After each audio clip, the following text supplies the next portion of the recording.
Welcome, family. This is lesson 15 of the course on African philosophy. This one is personality.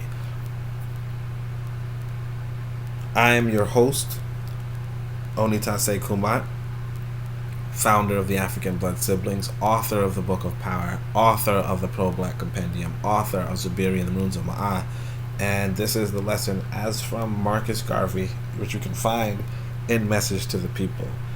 This was a private course he was giving out. And today we have the foresighted hindsight to see what private lessons one of the greatest minds, the most intelligent mind in the 20th century has to offer. And if you're not impressed, you're you've seen a lot. Well, let's keep going. Lesson 15, personality. So a thing to impress the world with is your own personality. Your makeup as a man or woman must be so clean-cut as to leave nothing to suggest the incompleteness of a perfect person. Man is always disposed to respect and honor those who show themselves observant of all the rules of manly dignity and character. It is said by some philosophers that cleanliness is next to holiness, let's say. Therefore, always be clean-cut in your appearance when you meet others, and particularly the public. Never be slack in your appearance. At any time in meeting another person or persons, be neat and clean in appearance, even in your own household, because the moment you throw off the reserve of your personality, you invite disrespect for your person. As far as your personal attire is concerned, always see that it is in style, in proper shape, and presentable before you appear outside of yourself. Always appear at your best, even though you may be suffering under the greatest difficulties of strain, because by that very good appearance you may win support to enable you to get out of your difficulties. It's pretty interesting. I gotta admit, look, I sometimes go outside in my house attire. You know what I mean? Like I'm doing the garbage or something. Well, not in the garbage, but like, I don't know. Like sometimes just like I'm checking the mail. I'm not gonna dress up. But, it is what it is. Again, style. What is style? What is style? That is like, what is style when you're in Western domination? That's the question. But if you're not in Western domination, obviously. But even then, like what is it? Never let your difficulties weigh you down to such an extent as to forget the presentableness of your personality. The world is always looking first for defects. Before they tabulate your virtues, see to it that nothing is defective about your appearance, from your shoes to your dollar, from your toes to your head, from your nails to your mouth, for in search of this they will strike upon the one defect. If there is one defect, they will say that you are careless about yourself, and therefore will be careless about other things. So people are looking for defects. This is the issue with us as a people. I'll be honest. With us as a people, we tend to look for defects. We tend to see what could be wrong with the next person. And instead of saying what could be wrong with the next person, we have to come together and do right for ourselves. And of course, there were many people who have deceived us. Many people who will try to continue to deceive us. But instead of focusing on the negative, we have to go and move forward on the positive. And that positive we can achieve if we work together to get it done. And that's what I want to tell you. But we're going to continue. To maintain a good personality, you must observe all the rules of hygiene. Personal sanitation adds to confidence in you and complete satisfaction. Your appearance adds to your personal confidence. With this personal confidence, you may face the world and win.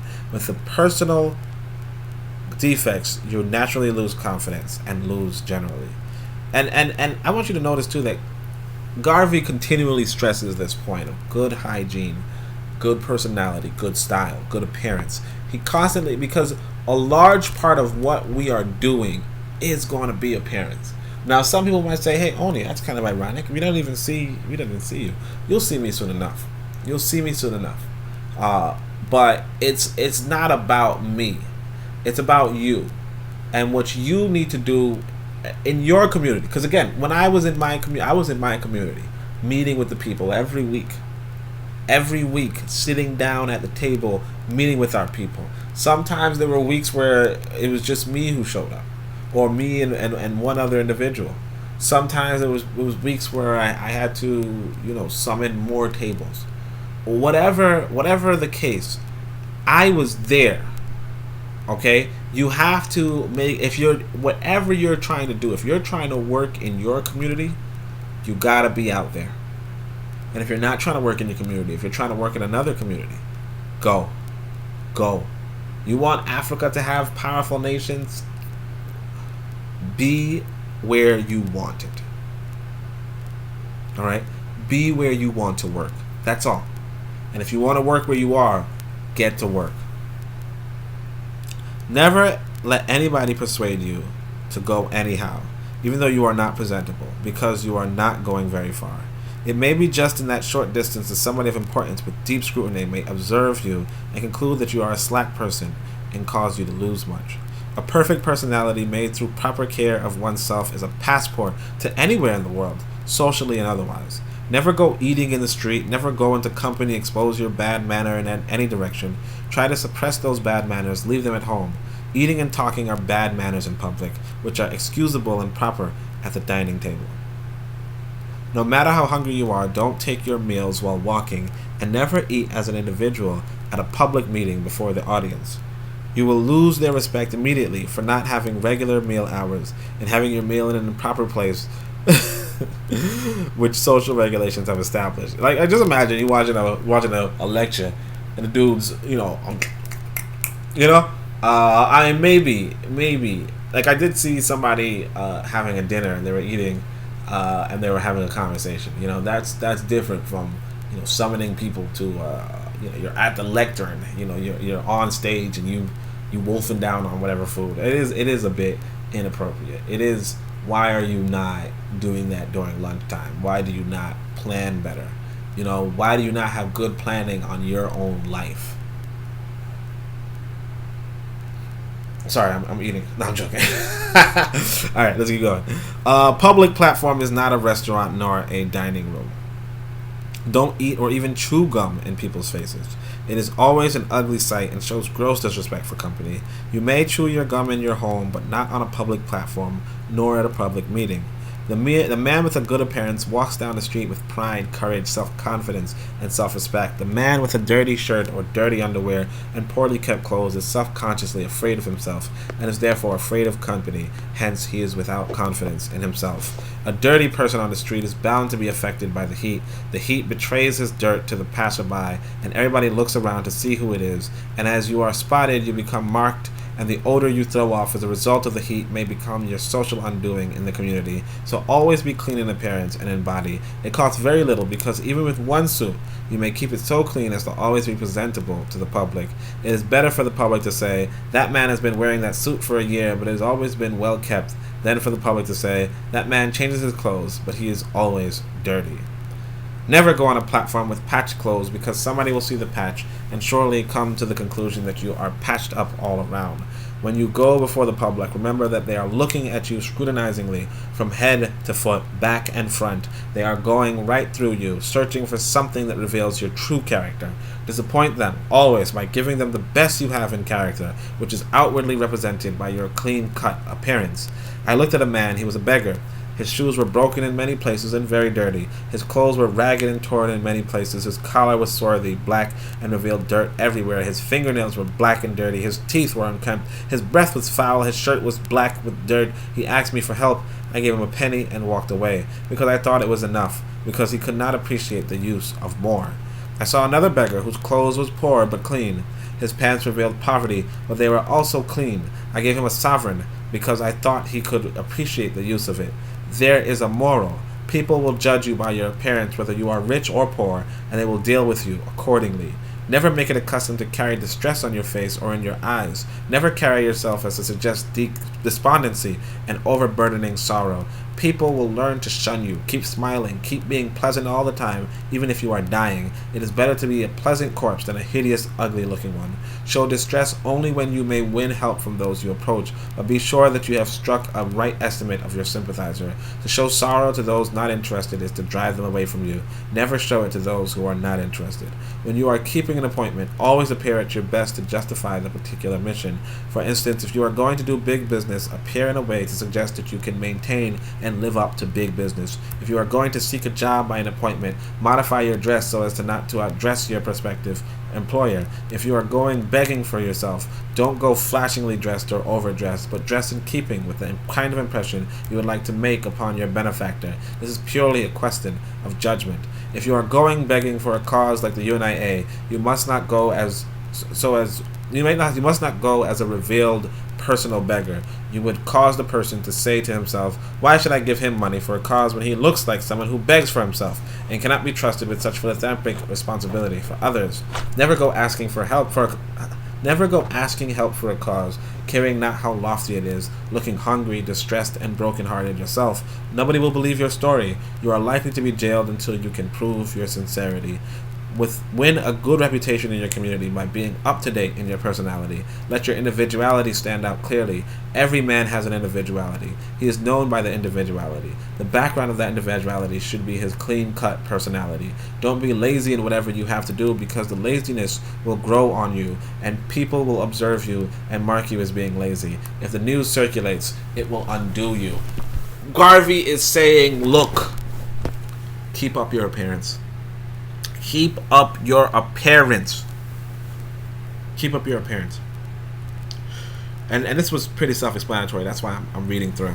If you find a thing to do as a job or occupation, do it well and show interest in it until you have decided to do something else. But while you are doing it, do it to the best of your ability and put your personality and individuality behind it, because somebody observing or coming after you will say, this thing was done well by Jones or badly done by Jones. Your reputation is at stake. If you can choose your employment or occupation, then choose only that employment or occupation that would give you complete satisfaction in its practice, so that you may put your whole heart and soul in it and achieve the greatest good or the greatest result.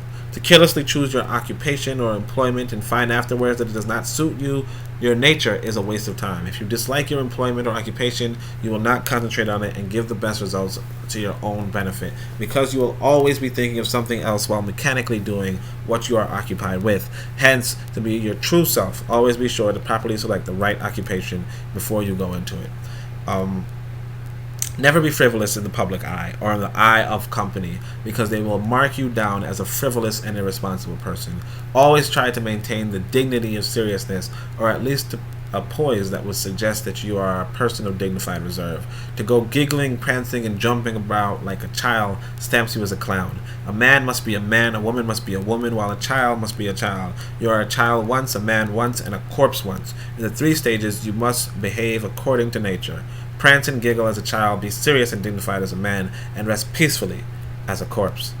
If you happen to make a mistake in getting employment or a position that is not suited to your nature and disposition while working at it, do the best you can to maintain your reputation. Exercise your effort to find the occupation or employment you are best suited for, and see that you do not make a second mistake, but find your right place in life. If you go on making mistakes of that kind, your life will end as a complete failure, because you will never be able to master anything, because your whole soul and heart were never in anything. Before you can impress others and get them to follow you or imitate you or accept your suggestion or anything higher in life, you must show evidence of success in it. No man who is not successful can teach others how to succeed. It is impertinence for a man who has not succeeded through his personality to suggest to other people how they can succeed. Therefore, make yourself a success, and other people will follow your advice because they are success. They see success in you. This is something that I actually think I can comment on. One of these speeches that's in the Book of Power, but also is in the pro-black perspective, what you're listening to right now, has to do with 99% of you are the problem. 99%. And why I say 99% is because what you begin to realize is that what you would see if you really observe the culture of black people in the world, but particularly in the West, you will see that we love to imitate success. That a large part of the reason why we wear those J's, those Jordans, those $300 shoes, we wear these shoes because Michael Jordan was a successful basketball player and a successful, and the shoes are a successful franchise. And what it does is that it lets you in on what success is. This is normal. It's normal behavior to go for the big brand. Go for what is successful. And if you study marketing, you'll see that a lot of ads are designed around success. Now, not all ads, as you may know, because I have my own ad, and it's not really about say, success per se, and maybe you can be critical of it in that sense. Actually, how about, because I was looking to see how I could even transition to it, or whether I was going to transition to it, but let's look into it. How is this ad? In case you haven't heard it already. I'm gotta pay these bills somehow. Okay, so I know books. Alright, so let me tell you about a book. Alright, check it. So the goal and objective is to be selective, elective for knowledge with the black directive, checking sources, heritage, and legacies, with the brilliance to defeat our nemesis. The book of power, so aptly named, esteemed and famed for informing the brain, and doing the same as the ancestors before us. Sankofa. The life chorus. Wisdom is the key against dangers. Either change leaders or lead the changers. We are doing Africa with no strangers. Okay, hold on. We can't continue to beat the second fiddle. African power is the end of this riddle. Let's build the nation, the likes which never existed. The motto heretofore, we persisted. Better, we resisted. Best, we building. We'll raise the roof and break through the ceiling. Killing away the change we were given to stop just surviving, start thriving and living. Africa's about to host superpowers. China and US back up in time hours. No one can be free without freeing themselves. But freedom is shown and hold on bookshelves. The book of power. A key for liberation is no domination where there's education, because ignorance is man's main weakness. All exploited, we don't teach this.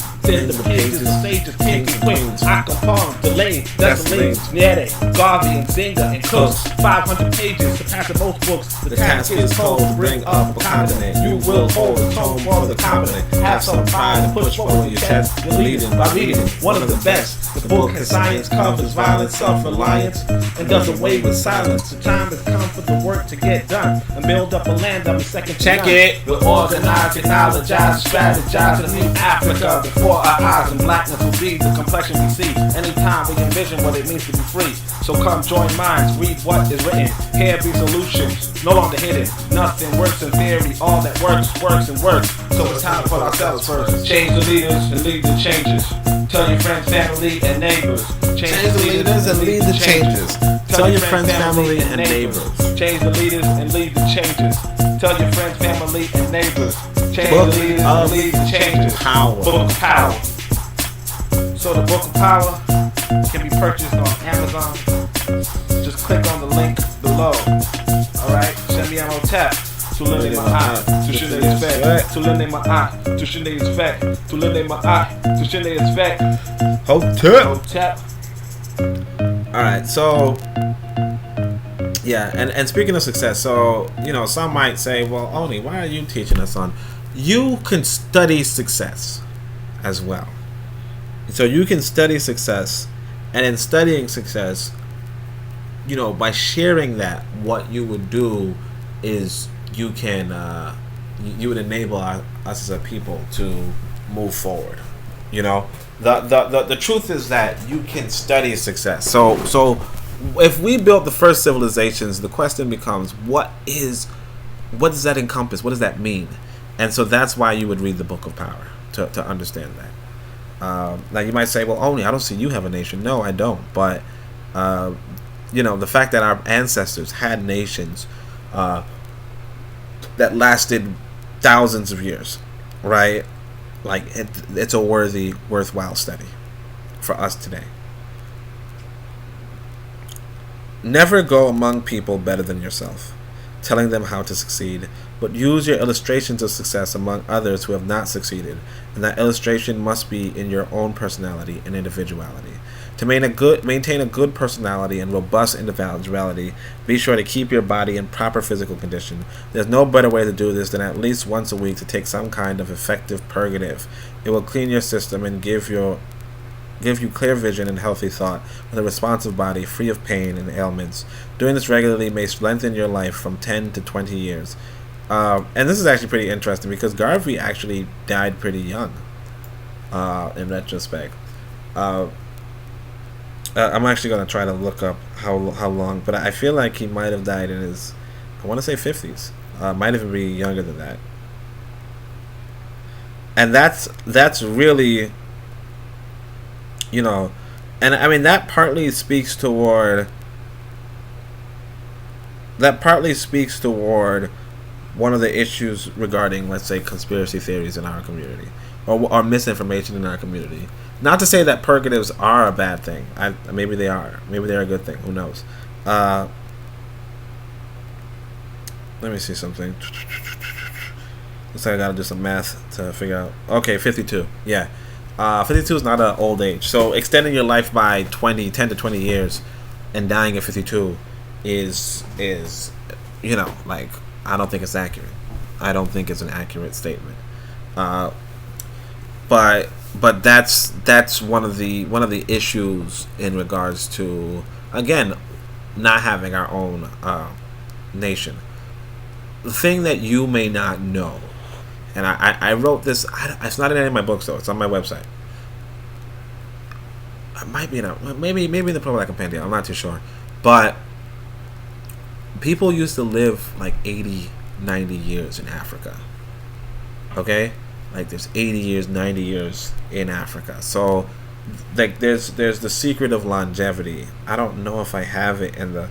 I would have to look to see if I have it in the Pro-Black Opinion. I don't think I have it in the Book of Power, but maybe I don't know. But the idea is that longevity is something that you can achieve, through a proper diet and all that stuff. But it was something normal in Africa, like very normal. Let me see. Yeah, I don't think I have it. That's actually pretty fascinating, because that was a subject that I was always interested in. Oh, actually no, in the yeah, I do have it in the Book of Power. Yeah, in the Book of Power I do talk about longevity. It's actually in that essay on marriage. It's actually on that essay on marriage. So that would be on page 289. It says there are more intense exercises that not only enhance your attractiveness but your longevity ability as well. And I say, remember, in ancient Kenesu, the average lifespan was 120 years, and in Prima-Alpha Africa, 90 years was normal too. And this is something that the Europeans, that like the Portuguese who came into it, they noted that the people were living to be 90 years old, and now we have people taking purgatories and dying at 52. So it's incumbent upon us to understand in a holistic sense what it means to like, what is the cost of not doing for ourselves? What is that cost? Even when we host these large organizations, we still get failed by the community, even when we're trying to live healthy. So, like, what do we need to do? So doing this regularly may lengthen your life from 10 to 20 years because it keeps you in a state of health to resist the germs of disease. If you follow this practice, you may never have to see a doctor except on major physical matters. And I never see doctors. That's true. But, who knows? Never try to make an important speech with a clogged system. The poison of your system will get upon your mind and keep you so hazy in thought so as not to reveal the mentality of your true self. When a person claims to feel bad and goes to a doctor, except it is an ailment resulting from a major cause, he always prescribes a purgative. Why pay $1 or $2 or $10 to get the same thing you may take at a cost of 5 cents? This is obviously, you can see how big inflation is, right? You go to the doctor and you only give him $1. Yeah, okay. A clear system is always a prevention against threatening diseases. Keep your system clear. And look, this is something to realize too, that you can build an African community where it does cost you just $1 to go see a doctor. Or it does cost you just 5 cents for the medication. You know what I mean? Like the equivalent of 5 cents. Why? Because it's about supply and demand. You understand? If you're in a nation that's manufacturing it, manufacturing it locally or whatever, right? Mass producing whatever medication there is, it won't necessarily cost that much. Especially if the resources for it can be cheaply acquired. You got to think about that. All right, keep your system clear at least once a week. If a motor car runs all the time without being cleaned or overhauled, it will suddenly one day break down, and it is iron. How much more will a human being not break down if he doesn't keep his system clear?